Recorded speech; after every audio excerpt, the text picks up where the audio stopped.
আসসালামু আলাইকুম। আজকে আমরা এক্সপ্লেন করতে চলেছি তামিল রোমান্টিক ড্রামা মুভি। এই মুভিটি 2023 সালে মুক্তি পেয়েছিল আর মুভিটির নাম হলো দাদা। আর এই মুভিটির IMDb রেটিং হলো 8.5 আউট অফ 10। তার মানে বুঝতেই পারছেন সিনেমাটির কাহিনী কতটা ভালো। একটা গার্লফ্রেন্ড আর বয়ফ্রেন্ডের প্রেম বেশ ভালোই চলছিল, কিন্তু হুট করে ব্রেক ফেল হয়ে যায়, মানে মেয়েটি প্রেগনেন্ট হয়ে যায়। আর এরপর এদের দুজনের জীবনে এমন কিছু টার্নস এবং টুইস্ট আসে যা এই দুইজনের জীবন সহ তাদের ফ্যামিলির জীবনকেও বদলে রেখে দেয়। আর এই সিনেমার গল্প আপনি যদি পুরো দেখেন তাহলে আপনি আপনার চোখের পানি আটকে রাখতে পারবেন না। তাহলে চলুন দেরি না করে শুরু থেকে শুরু করা যাক। সিনেমার শুরুতেই আমাদের দুইজন প্রেমিক প্রেমিকাকে দেখানো হয় যারা তাদের কাজ ছেড়ে এখন খুনসুটিতে ব্যস্ত। মেয়েটির নাম সিন্ধু আর ছেলেটির নাম মণিকর্ণম। মণি সিন্ধুকে বলে, তুমি কাঁদছো কেন? সিন্ধু বলে, আনন্দে কাঁদছি। মণি বলে, আনন্দে আবার কেউ কাঁদে নাকি? দেখো, আমি আমার দাদি মারা যাবার পর থেকে আজ অব্দি কাঁদিনি, আর তুমি কিনা আনন্দে কাঁদছো। আর কোন আনন্দে যে মেয়েটি কাঁদছে সেটা একটু পরেই জানতে পারবেন। এরপর দেখা যায় কলেজের ক্যান্টিনে সিন্ধু কাঁদতে কাঁদতে তার চোখের জল মুছছে আর মণি তার পাশেই বসে রয়েছে। আর এটা দেখে সিন্ধুর আর এক অ্যাডমায়ারার পাদিয়াপ্পা ভেবে নেয় যে তাদের দুজনের হয়তো ব্রেকআপ হয়ে গেছে। সে মনে করে তার একটা সুযোগ নেওয়া উচিত, আর সে এসে সিন্ধুকে বলে, আরে সিন্ধু, কি হয়েছে আমাকে বলো। এ যেভাবে তোমাকে ট্রিট করে আমার একদমই ভালো লাগে না। তুমি কিন্তু বেটার কাউকে ডিজার্ভ করো। মনি তখন উঠে বলে, এই ও আমার জন্য প্রেগনেন্ট। আর এই কথা শুনে তো সে কাঁদতে কাঁদতে সেখান থেকে কেটে পড়ে। মনি সিন্ধুকে বলে, আরে তুমি কাঁদছো কেন? এটা তো খুবই নর্মাল একটা ব্যাপার। সিন্ধু বলে, এটা আমার কাছে নর্মাল নয়। মনি বলে, আমার একটা পরিচিত ডাক্তার বন্ধু রয়েছে, ওর কাছে গেলেই অ্যাবর্শন করিয়ে দেবে। কিন্তু সিন্ধু অ্যাবর্শন করতে একদমই রাজি হয় না। মনি বলে, মানে কি? তাহলে তুমি কি করতে চাইছো? সিন্ধু বলে, অ্যাবর্শন ছাড়া দুনিয়ার সবকিছুই করতে আমি রাজি। মনি তখন আবারও তাকে বোঝানোর চেষ্টা করে, বলে, মাথা ঠান্ডা করো, বাড়িতে যাও। কিন্তু সিন্ধু বলে, আমি বাড়িতে যেতে পারবো না। আর এই কথা শুনে তো মনি বেশ চিন্তায় পড়ে যায়। সিন রাতে শিফট হলে দেখা যায় তারা দুজন মিলে তার বন্ধু অমিতের বাসায় উঠেছে। তাদের বন্ধু অমিত বলে, তোরা এখন রেস্ট কর, সকালে ভেবে কি করবি সেটা আমরা ডিসাইড করব। এদিকে মনি ড্রয়িং রুমে আসতেই সিন্ধু বেডরুমের দরজাটা লাগিয়ে দেয়। মনি দরজায় নক করে, কিন্তু সিন্ধু দরজাটা খোলে না। এরপর সকালে যখন তারা টেবিলে বসে ব্রেকফাস্ট করছিল, দরজায় কেউ কড়া নাড়ে। মনি দরজা খুলে দেখে পুলিশ অফিসার, আর সেই পুলিশ অফিসারটি তাদের দুজনকে তুলে থানায় নিয়ে যায়। সিন্ধুর বাবার কমপ্লেনের কারণেই তাদেরকে উঠিয়ে নিয়ে আসা হয়েছে। মনিকে বাইরে বসিয়ে রাখা হয়। আর অন্যদিকে সিন্ধুর বাবা আর দাদার সঙ্গে একজন নেতাও আসে। নেতাটি পুলিশকে বলে, আমি এখানে কোনো নেতা হিসেবে আসিনি, আমি শুধু এই বেচারা বাপটার জন্য এসেছি। ওই ছেলেটা খুবই বাজে। ছেলেটা মেয়েটিকে কিডন্যাপ করে নিয়ে গিয়েছিল। মেয়েটারও কিন্তু ছেলেটার উপরে কোনো ইন্টারেস্ট নেই, মেয়েটা খুবই ভালো। কিন্তু পুলিশ অফিসার বলে, আপনার মুখের কথাতে তো আর কিছু হবে না। তখন পুলিশটি উঠে বলে, ও তো দিব্যি বসে আছে, ওকে কিছু বলতে বলুন, ও তো কিছুই বলছে না। আর তখনই সিন্ধু বলে ওঠে, স্যার, আমি প্রেগনেন্ট। আর এই কথা শুনে সকলেই বেশ চমকে ওঠে। এদিকে সিন্ধুর বাবার বুকে তো ব্যথা শুরু হয়ে গেছে। এদিকে পুলিশ অফিসারটি ব্যঙ্গ করে বলে, খুব খাঁটি সোনা মেয়ে। আর মনি এদিকে বাইরে বসে অপেক্ষা করছে। সে দেখে সিন্ধুর বাবা বুকে হাত দিয়ে বাইরে বের হয়ে আসছে আর বলছে, ভেবেছিলাম ধুমধাম করে ওর বিয়ে দেব, কিন্তু ও আমার মেয়ে না। মনির দাদা এসে মনিকে বলে, তোর কি কোনো ধারণা আছে কি সমস্যা তৈরি করেছিস তুই? তখন মনির বাবা এসে মনির দাদাকে বলে, ও নিজের সম্মান তো ডোবালো, সাথে আমার সম্মানটাও ডোবালো। আমি আগেই বারণ করেছিলাম ওই মেয়েটির সঙ্গে ঘুরতে, কিন্তু তোর মা তো সাপোর্ট করেছিল, বলেছিল ডিপ লাভ, কিন্তু আগে তো বুঝিনি যে এতটা ডিপ লাভ। মনির বাবা এটাও বলে, তুই বুঝতে পারছিস মেয়েটা ওকে কতটা ভরসা করে, যে সে তার উপর ভরসা করে কমপ্লেনও করেনি। এখন শুধু দেখার পালা ও মেয়েটাকে না ঠকায়। মনি তার বন্ধুকে বলে, এখন তো তাহলে একটা বাসা ভাড়া নিতে হবে। মনির বন্ধু বলে, তুই কিছুদিন আমাদের বাসায় থাকতে পারিস। মনি বলে, এটা ঠিক হবে না। অমিত তখন মজা করে বলে, এতটা ভদ্র হলি আবার কবে? আর এই কথা শুনে দুজনেই হাসতে থাকে। মনি আর সিন্ধু এরপর তাদের বন্ধু অমিতের বাসায় গিয়ে ওঠে। মনি সিন্ধুকে জড়িয়ে ধরে বলে, আমার খুবই ভয় করছে, কি জানি কি হবে। আমার না আছে চাকরি, না আছে কোনো টাকা পয়সা। তখন সিন্ধু বলে, তুমি এত ভেবো না তো, যাই হোক সবসময় আমি তোমার পাশে আছি। আর এইভাবেই তাদের দুজনের দিন কাটতে থাকে। দুজনে একসঙ্গে রান্না বান্না করে, খাওয়া দাওয়া করে, আর পাশাপাশি তাদের পড়াশোনাও চালিয়ে যায়। সিন্ধু মনিকে একদিন বলে, বাসা ভাড়া না দিয়ে থাকাটা আমার একদমই ভালো লাগছে না, অন্য কোথাও বাসা ভাড়া নিলে হয় না? মনি তখন বলে, স্যালারি পাই তো মাত্র 10,000, তোমার চিকিৎসা, আমাদের পড়াশোনা এসব কিছুতেই তো শেষ হয়ে যায়, অন্য কোথাও বাসা ভাড়া নিব কিভাবে? আর এইভাবেই কষ্টের মধ্য দিয়ে তাদের দিন কাটতে থাকে। কিন্তু এরপর একদিন অমিতের কিছু বন্ধু মিলে ঘরের ভেতরে পার্টি করতে শুরু করে। তারা মদ খেয়ে মাতাল হয়ে ঘরের এদিকে ওদিকে পড়ে থাকে। আর সেই দিন রাতে মনির রাতে ফ্যাক্টরিতে কাজ ছিল। সে পরের দিন সকালে এসে দেখে তার বাড়ির এই অবস্থা। তখন সিন্ধু সাফ সাফ বলে দেয়, এই বাড়িতে আর থাকতে পারবো না। তারা সেখান থেকে চলে আসে আর একটা ছোট্ট ঘর ভাড়া করে থাকতে শুরু করে। দেখা যায় একদিন মনি সিন্ধুর পেটে মালিশ করিয়ে দিচ্ছে। সিন্ধু তখন বলে, ছেলে হলে নাম রাখবো আদিত্য, আর মেয়ে হলে নাম রাখবো অদিতি। এরপর একদিন সিন্ধু আর মনির বাড়িতে তাদের এক বান্ধবী বিয়ের ইনভাইট করতে আসে। তারা চলে যাওয়ার পর সিন্ধু মনিকে বলে, মেয়েটার জন্য একটা গোল্ডের রিং দিলে কেমন হয়? তখন মনি বলে, গোল্ড রিং? তোমার কোনো আইডিয়া আছে আমরা কোন অবস্থা দিয়ে যাচ্ছি? আর এই কথা শুনে সিন্ধু মনিকে অনেক রাগ দেখায় আর রান্নাঘরে গিয়ে জোরে জোরে আওয়াজ করে থালা বাসন ধুতে শুরু করে। মনি তখন একটু রেগে গিয়ে বলে, তুমি তো দেখছি বাচ্চাদের মতো করছো। তুমি কি জানো আমি কতটা স্ট্রেসের মধ্য দিয়ে যাচ্ছি? আর এর মধ্যে তুমি তোমার বান্ধবীকে গোল্ডের রিং গিফট করার কথা ভাবছো? সিন্ধু তখন হাত জোর করে বলে, আচ্ছা যাব না, এবার খুশি? মনি তখন তাকে আঙুল তুলে বলে, আমাকে একদম অ্যাটিটিউড দেখাবে না, নিজে তো কিছু করতে পারো না, অকেজো হয়ে পড়ে রয়েছো, এটা ভুলে যেও না। আর এই কথাগুলো শুনে সিন্ধুর মনটা বেশ খারাপ হয়ে যায়। সিন কাট হলে দেখা যায় মনি তার বন্ধুদের সঙ্গে বেশ অনেকটা ড্রিঙ্কস করে ফেলে। মাতাল অবস্থাতে মনির এক বন্ধু তাকে বাড়িতে নিয়ে আসে। আর মনিকে এমন মাতাল অবস্থায় দেখে তো সিন্ধুর মাথা গরম হয়ে যায়। আর এর পরের দিন মনি চেক আপের জন্য সিন্ধুকে হাসপাতালে নিয়ে যায়। তখন মনি বলে, তুমি কি এখনো রাগ করে আছো? আরে একটু স্ট্রেসে ছিলাম তাই একটু ড্রিঙ্ক করে ফেলেছি। সিন্ধু তখন বলে, এরপর আমিও যখন স্ট্রেসে থাকবো তাহলে 2 প্যাগ মেরে নেব, চলবে তোমার? তখন মনি বলে, প্রমিস করছি আর কোনোদিন খাবো না। সিন্ধু বলে, পেটে হাত দিয়ে বেবিকে ছুঁয়ে বলো। মনি বলে, তুমি কি আমার সঙ্গে যোগ করছো নাকি? আমি তো বললাম আর কোনোদিন খাবো না। মনি বলে, আচ্ছা যতদিন বেবি বাইরে না আসবে ততদিন ড্রিঙ্ক করবো না, প্রমিস করছি। সে পেটে হাত রেখে প্রমিস করে ধীরে ধীরে সে খাওয়াটা ছেড়ে দেবে। ডাক্তার সিন্ধুকে চেক করে বলে, তোমার তো ব্লাড প্রেশার হাই, হিমোগ্লোবিনও কম, ওজনটাও কমে গেছে। তুমি কতটা দুর্বল তুমি কি ভেবে দেখেছো? তোমার হাজবেন্ডও হয়তো তোমার কেয়ার করে না। এরপর কাজ শেষ করার পর মনি যখন বাড়ি চলে আসছিল তখন তার সাথে কাজ করা ওয়ার্কাররা তাকে ড্রিঙ্ক করতে ডাকে। আর সে সিন্ধুর পেটে হাত রেখে করা প্রমিসটা ভুলে আবারও ড্রিঙ্ক করে বাড়িতে ফেরে। দরজা খুলে সিন্ধু যখন দেখে মনি আবারও ড্রিঙ্ক করেছে তার মনটা খুবই খারাপ হয়ে যায়। সকালবেলা মনি যখন খাবার খাচ্ছিল তখন সিন্ধু তার গালে অনেকগুলো মারে আর বলে, তুমি না বেবিকে ছুঁয়ে প্রমিস করেছিলে তুমি আর ড্রিঙ্ক করবে না, তাহলে কেন খেয়েছো? সে কাঁদতে কাঁদতে বলে, ড্রিঙ্ক করতে বুঝি টাকা খরচ হচ্ছে না, তখন তোমার কিছু আসে যায় না? আমি তোমাকে বিশ্বাস করে সবাইকে ছেড়ে তোমার কাছে থাকতে এলাম, আর তুমি আমার বিশ্বাসের এই মর্যাদা দিচ্ছ? আমার তো এখন খুবই ভয় করছে। আমি ভেবেছিলাম তুমি বদলে যাবে, কিন্তু তুমি তো একটুও বদলালে না। মনি তখন ধমক দিয়ে বলে, আমি কি বলেছিলাম তোমাকে বেবিটা রাখতে? আর এই কথা বলে সে খাবার থালা ঠেলে ফেলে দিয়ে বাইরে চলে যায়। সে হাত ধুয়ে এসে বলে, আমার জীবনটাই বদলে গেল আর সে এসেছে আমাকে বদলাতে। মনি বলে, তুমি তো কথাগুলো এমন ভাবে বলছো যেন আমি তোমাকে চিট করেছি বা আমি তোমাকে জোর জবরদস্তি করেছি। আমিও তো এখন তোমার সঙ্গে সাফার করছি, তাই নাকি? সবই তো তোমার দোষ।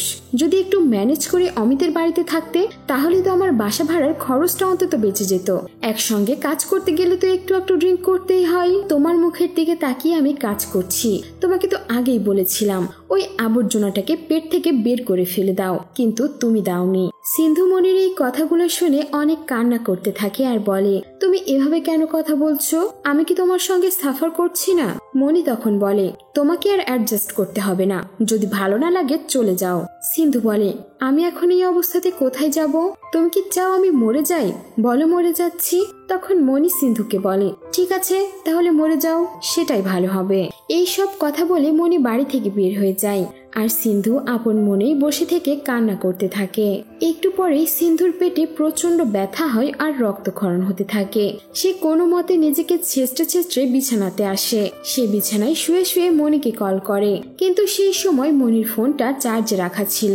মনির এক কলিগ তার বউয়ের ফোনটা দেখে তাকে ফোন নিয়ে এসে দেয়, কিন্তু সে সিন্ধুর ফোন দেখে ফোনটা কেটে দিয়ে ফোনটা অফ করে দেয়। আর ওদিকে সিন্ধু পেটের ব্যথায় কাঁদতে কাঁদতে প্রায় অজ্ঞান হয়ে গেছে। সিন্ধুর বাড়িওয়ালা এসে তাকে এই অবস্থাতে দেখে সিন্ধুর বাবা মাকে কল করে।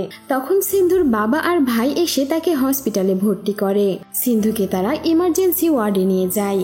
আর এই খবরটা যখন মনির পরিবারের কানে যায়, তখন তারা লোক পাঠিয়ে মনিকে খবর দেয়। আর সে দৌড়াতে দৌড়াতে হসপিটালে চলে আসে। মনির ভাই তখন তাকে বলে, কোথায় ছিলে এতক্ষণ? ফোনটা সুইচ অন তো কর, যা এখন ভেতরে যা। মনি ভেতরে গিয়ে দেখে ফুটফুটে একটা বাচ্চা। মনি তার ভাইকে গিয়ে বলে, সিন্ধু কোথায়? মনির ভাই তখন বলে, ফোন পেয়ে আমরা যখন হসপিটালে আসি তখন দেখি শুধুমাত্র বেবি আছে, সিন্ধু বাচ্চাটাকে রেখেই চলে গেছে। আমি সিন্ধুকে কল করার অনেক চেষ্টা করেছি, কিন্তু ফোনটা সুইচ অফ। আর এখানে মনির বুঝতে বাকি থাকে না, সিন্ধু বাচ্চাটাকে রেখে তার বাবা মায়ের সঙ্গে বাড়ি চলে গেছে। আর ঠিক তখনই বাচ্চাটা কেঁদে ওঠে। মনি বাচ্চাটাকে কোলে নিয়ে সিন্ধুর বাড়িতে যায়, কিন্তু গিয়ে দেখে তারা বাড়ি থেকে সবাই অন্য কোথাও চলে গেছে। মনি তো একদমই ভেবে পায় না সে এখন এই বাচ্চাটাকে নিয়ে একা কি করবে। আর সে তার বাড়ির দরজাতে চলে আসে, কিন্তু তার বাবা তাকে বাড়ির ভেতরে ঢুকতে দেয় না। মনির মা আর ভাই তাকে অনেক বোঝায়, কিন্তু মনির বাবা বলে, তোমরা যদি চাও তোমরা ওর সঙ্গে যেতে পারো, তবু আমি ওকে এই বাড়িতে ঢুকতে দেব না। আর বাড়িতে ঢুকতে না পেরে মনি তার আগের ভাড়া বাসাতেই চলে আসে। আর বাচ্চাটা তার পাশে শুয়ে শুয়ে কান্না করতে থাকে। তখন মনি একটি অনাথ আশ্রমে নিয়ে গিয়ে বাচ্চাটাকে দেয় আর বলে সে বাচ্চাটাকে ডাস্টবিনে কুড়িয়ে পেয়েছে। অনাথ আশ্রমের রেজিস্ট্রার তখন তাকে জিজ্ঞেস করে, কোথায় কুড়িয়ে পেয়েছেন? তখন মনি বলে, বার্ক রোড, আন্নানগর। তখন তারা বাচ্চাটাকে নিয়ে নেয়। মনি অটোতে করে চলে যাচ্ছিল, কিন্তু তার মনটা কিছুতেই মানছিল না। সে গাড়ি ঘুরিয়ে আবারও অনাথ আশ্রমে আসে আর কাকুতি মিনতি করে সে বাচ্চাটাকে আবারও নিয়ে নেয়। মনি তখন কোনো উপায় না পেয়ে বাচ্চাটিকে নিয়ে অমিতের বাসায় আসে। অমিত তখন বলে, তুই একা কেন? সিন্ধু কোথায়? তখন মনি বলে, সে বাচ্চাটাকে জন্ম দিয়ে দ্বিতীয়বার আর ফিরে তাকায়নি, আমি তাকে কখনোই ক্ষমা করব না। সে বলে, বন্ধু তুই 2 বছর বিয়ে করিস না। তখন অমিত বলে, হ্যাঁ ঠিক বলেছিস, আমি তোর বাচ্চার ডাইপার চেঞ্জ করব, তোর ডাইপার চেঞ্জ করব, তোর বাচ্চাকে খাওয়াবো, তোকে খাওয়াবো, এসবই করব। কিন্তু মুখে অমিত এসব বললেও সে মনিকে অনেক হেল্প করতে থাকে। তখন তারা একটা আয়াকে ডাকে। তখন সে বাচ্চাটাকে চুপ করিয়ে খাইয়ে দেয় আর বলে, বাচ্চাটাকে কারো বুকের দুধ খাওয়ানোর ব্যবস্থা করতে হবে। মহিলাটি বলে, আমার কিছু কন্টাক্ট আছে, তাদেরকে বললে তারা খাওয়ানোর ব্যবস্থা করে দিতে পারে। মেয়েটি বলে, আপনার বাচ্চার নাম কি? মনির তখন মনে পড়ে সিন্ধুর সেই পছন্দের নামটা, আর সে বলে, আদিত্য। আর এরপর অমিত আর মনি মিলে বাচ্চাটাকে বড় করতে থাকে। অমিত তখন মনিকে বলে, ও তো বড় হলে ওর মায়ের কথা জানতে চাইবে, কি বলবি এখনই ঠিক করে রাখ। তখন মনি বলে, ও কোনোদিনই জানতে চাইবে না। আর এদিকে মনি ধীরে ধীরে বাচ্চার ডাইপার চেঞ্জ করা, বাচ্চাকে খাওয়ানো, কোলে নেওয়া, গোসল করানো সবকিছুই শিখে নিতে থাকে।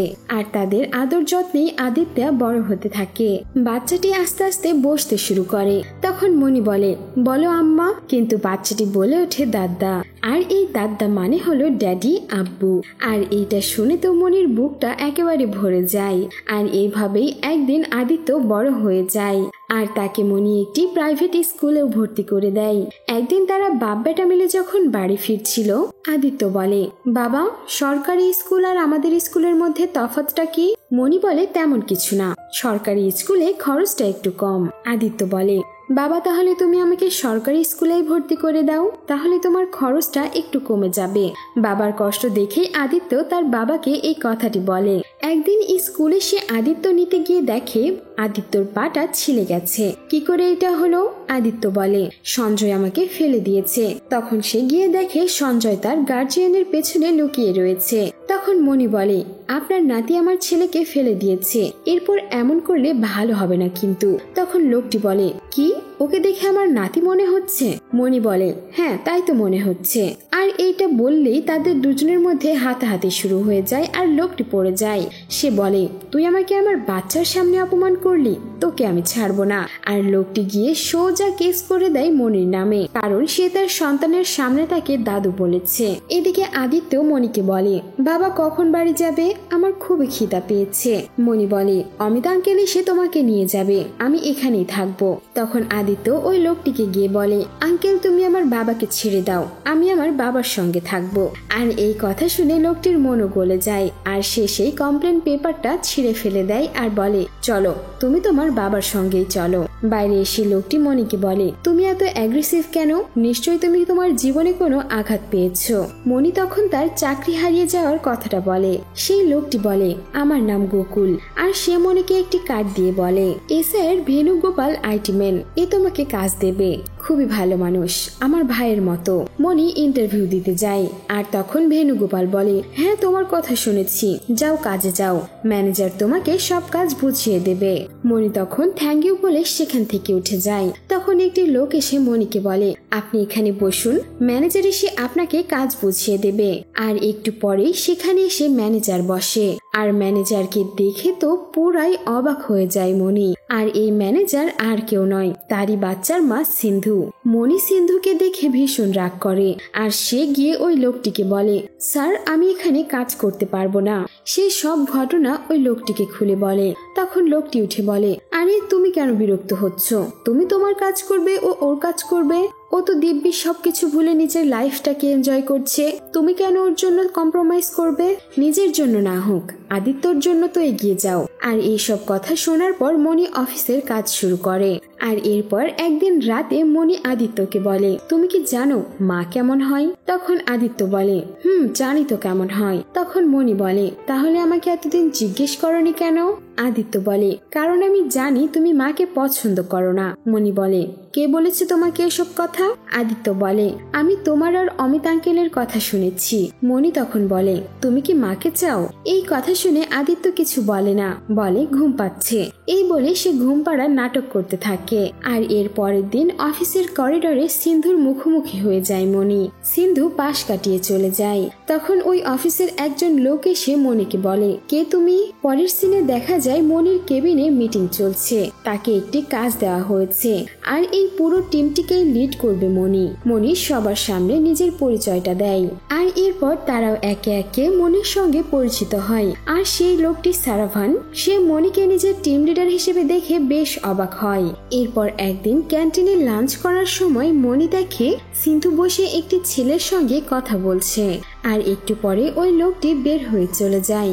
মনি তখন সারাভানকে বলে, কে এই লোকটা? তখন সারাভান বলে, এই ছেলেটির সঙ্গেই তো সিন্ধুর বিয়ে হবে, বাড়ি থেকেই তাদের বিয়ে ঠিক করেছে, কিন্তু সিন্ধু ছেলেটিকে একদমই পছন্দ করে না। মনি বলে, তুমি কি করে জানলে? সারাভান বলে, আমি সব জানি, সিন্ধুর ব্যাপারে সব খোঁজ রেখেছি, সে অন্য আরেকটি ছেলেকে পছন্দ করে।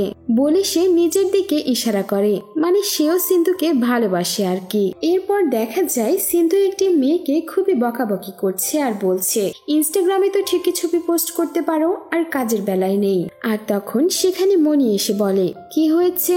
তখন নিতা নামের একটি মেয়ে বলে, পেমেন্ট ক্রেডিট করতে গিয়ে সে ভুল করে ফেলেছে, একটি অ্যাকাউন্টে বেসিক পেমেন্ট ক্রেডিট হয়ে গেছে। মনি তখন কেসটা দেখার জন্য কম্পিউটার চেক করে আর বলে, কত ঘন্টা আগে এটা হয়েছে? সিন্ধু বলে, 6 ঘন্টা আগে। মনি বলে, আমি এই কেসটা হ্যান্ডেল করছি, আর পুরোটাই আমার দায়িত্বে নিচ্ছি। মনি তখন মেয়েটিকে নিয়ে তার বন্ধু অমিতের কাছে যায়, আর অমিত সেই কেসটাকে ঠিক করে দেয়। আর এইটা দেখে মেয়েটি অনেক খুশি হয়। এরপর অফিসে আসলে সিন্ধু চেক করে দেখে সবকিছুই ঠিক আছে। আর এইভাবেই ধীরে ধীরে মনি সবার কাছে বেশ পপুলার হয়ে যায়। আর এরপর একদিন অমিতের কাছে এসে সেই অফিস কলিগ সাদানা মনির ব্যাপারে সবকিছু জানতে পারে, সিন্ধু, তার বাচ্চা, ব্রেকআপ, সবকিছু। সে গিয়ে তখন তার টিমমেটদের সবকিছু জানিয়ে দেয়। আর তারা প্ল্যান করতে থাকে যে দুইজনকে আবারও কি করে মেলানো যায়। আর তারা একটা টেকনিক খাটায়। তারা সবাই মিলে পিকনিকের আয়োজন করে, সেখানে সবাই বেশ আনন্দ মজা করে। আর রেস্ট নেওয়ার জন্য মনির একটা বন্ধু তাকে একটি গেস্ট রুমে নিয়ে আসে। মনি ভেতরে ঢুকতেই তার বন্ধু বাইরের থেকে গেটটা লক করে দেয়। মনি বিছানায় গিয়ে বসে আর একটু পরেই দেখে বাথরুম থেকে সিন্ধু বেরিয়ে আসছে। আর তারা তো বেশ অবাক হয়ে যায়, মানে ওই অফিসের স্টাফরাও সিন্ধুকে আগেই প্ল্যান করে এখানে ঢুকিয়ে রেখে গেছে। এরপরে তারা দরজা খুললে সিন্ধু রেগে মেগে বের হয়ে এসে সাদানাকে থাপ্পড় মারে। মনি তখন এসে সিন্ধুকে ধমক দেয়। সিন্ধু তখন রেগে মেগে বলে, এত কিছু করার পরেও তোমার কোনো লজ্জা নেই? কি করতে চাইছো কি তুমি? কি প্ল্যান করে এসেছো তুমি এখানে? মনি বলে, কিসের প্ল্যান? অন্যদিকে সিন্ধু ভেবে নিয়েছে এই সব কিছু হয়তো মনি প্ল্যান করে করেছে। মনি বলে, এত ওভার রিয়াক্টের কি আছে? সিন্ধু বলে, কে ওভার রিয়াক্ট করছে? সিন্ধু বলে, তুমি স্বপ্নেও ভেবো না যে আমি তোমার জীবনে ফিরে যাব। মনিও তখন তাকে বলে, তুমি কি ভেবেছো তুমি ফিরে আসলে কি আমি তোমাকে মেনে নেব? কোনোদিনই না। সিন্ধু সবাইকে বলে, তোমরা কেউই জানো না এ কত বাজে লোক, তোমরা সবাই এর কাছ থেকে দূরে থাকো। মনি সবাইকে সরি বলে আর বলে, আমার জন্যই তোমাদের এত কথা শুনতে হলো। সাদনা বলে, না মনি, আমরাই সরি, আমরাই এই প্ল্যানটা তোমাদের দুজনকে মেলানোর জন্য করেছিলাম, আমরা ভাবিনি যে এমনটা হয়ে যাবে। মনি বলে, আরে কিছু জিনিস জীবনে কোনোদিনই চেঞ্জ করা যায় না। আর এরপরে একদিন তাদের অফিসে একজন বস ঢোকে আর এই বসটি সবার সঙ্গেই অশ্লীল অঙ্গভঙ্গি করে। বসটি তখন সিন্ধুকে গিয়ে বলে, মনে হচ্ছে তুমি খুব আপসেট আছো। ও বুঝতে পেরেছি, তুমি হয়তো মনে মনে আমাকেই চাচ্ছিলে। আর সে সিন্ধুকে একটি চকলেটের প্যাকেট দেয়। মনে মনে সে রাগ করলেও সে চকলেটের প্যাকেটটি রেখে দেয়। আর এরপর অফিস যখন ফাঁকা তখনও কাজ শেষ না হওয়ায় সিন্ধু কাজ করছিল। আর তখন ওই বসটি এসে সিন্ধুর সঙ্গে আবারও ফ্লার্টিং করতে শুরু করে। বসটি বলে, মনে হয় আমাদের আরো কাছাকাছি আসা উচিত। সিন্ধু মনে মনে অনেক রাগ করলেও কিছু বলে না। আর অন্যদিকে মনির টিমমেটরা মনিকে গিয়ে সবকিছু বলে। আর মনি বাইকের চাবি খোঁজার বাহানা করে সিন্ধুর টেবিলের সামনে এসে চাবিটি খোঁজে। বস তখন তাকে সরানোর জন্য গাড়ির চাবি দিয়ে বলে, আমার গাড়িটি নিয়ে যাও। মনি বলে, স্যার আমি গাড়ি চালাতে পারি না। মনি বলে, আমি মনে হয় চাবিটি রেস্ট রুমে রেখেছি। বস তখন বলে, আচ্ছা আমি খুঁজে নিয়ে আসছি বলে দৌড় দেয়। আর মনি অফিসের করিডোরে একটি জায়গায় গিয়ে বসকে খুব পেটায় আর বলে, এরপর এমন করলে সেক্সুয়াল হ্যারাসমেন্টের কেস করে দেবে সিন্ধু, আর যদি সিন্ধুর সঙ্গে এমন করিস আমি তোকে ছাড়বো না। সিন্ধু এইসব দেখে বুঝতে পারে যে মনি এখনো তাকে কতটা ভালোবাসে।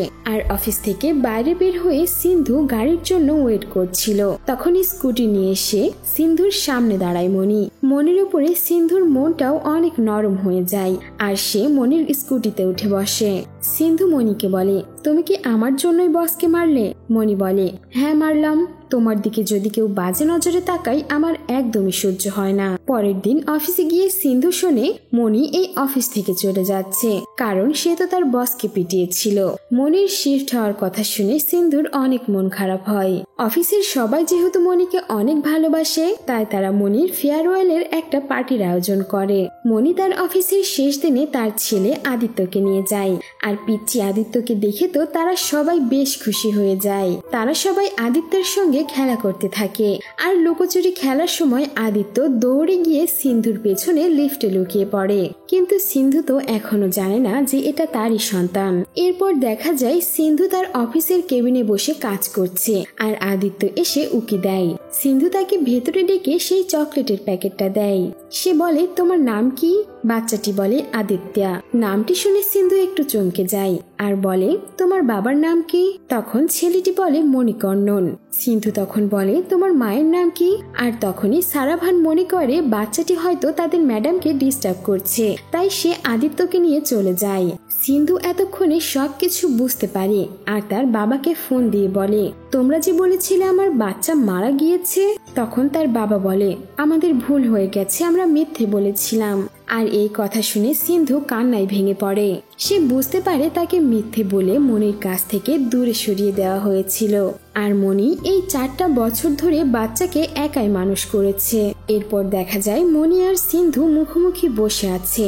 মনি বলে, আমি বাচ্চাকে অ্যাবর্শন করার কথা বলেছিলাম, তুমি জন্ম দিতে চেয়েছিলে, তুমি আমাকে ছেড়ে দিয়েছিলে, তার 1000টা কারণ আছে, কিন্তু তুমি এই সদ্যজাত বাচ্চাটাকে কেন ছেড়ে দিলে? সিন্ধু তখন কাঁদতে কাঁদতে বলে, ওরা আমাকে মিথ্যে বলেছিল আমার বাচ্চাটা মারা গেছে, আর তার জন্য আমি তোমাকে দায়ী মনে করে তোমার সঙ্গে যোগাযোগ বন্ধ করে দিয়েছিলাম। সিন্ধু হাত জোড় করে ক্ষমা চায় আর বলে আমাকে ক্ষমা করে দাও বলে সে অনেক কাঁদতে থাকে। মণি তাকে বুকে জড়িয়ে নেয়। মণি উঠে বাইরে গিয়ে আদিত্যকে নিয়ে আসে। আদিত্য এসে তখন সিন্ধুকে মা বলে ডাকে আর তখন সে আদিত্যকে বুকে জড়িয়ে নেয়। আর তখন আনন্দে মণিও দূরে থেকে কাঁদতে থাকে। আর এই সব কিছু বাইরে থেকে দেখে বেশ খুশি হয় মণির টিমমেটরা। আর এমনই সুন্দর একটি দৃশ্যের মধ্য দিয়েই সিনেমার কাহিনী এখানে শেষ হয়ে যায়। সো ভিউয়ার্স, আমাদের আজকের এই গল্পটি আপনাদের কাছে কেমন লেগেছে তা অবশ্যই জানিয়ে দিবেন আমাদের কমেন্ট বক্সে। আর আপনি যদি আমাদের চ্যানেলটিতে নতুন হয়ে থাকেন তাহলে অবশ্যই সাবস্ক্রাইব করে দিবেন আর আমাদের সঙ্গেই থাকুন। ধন্যবাদ।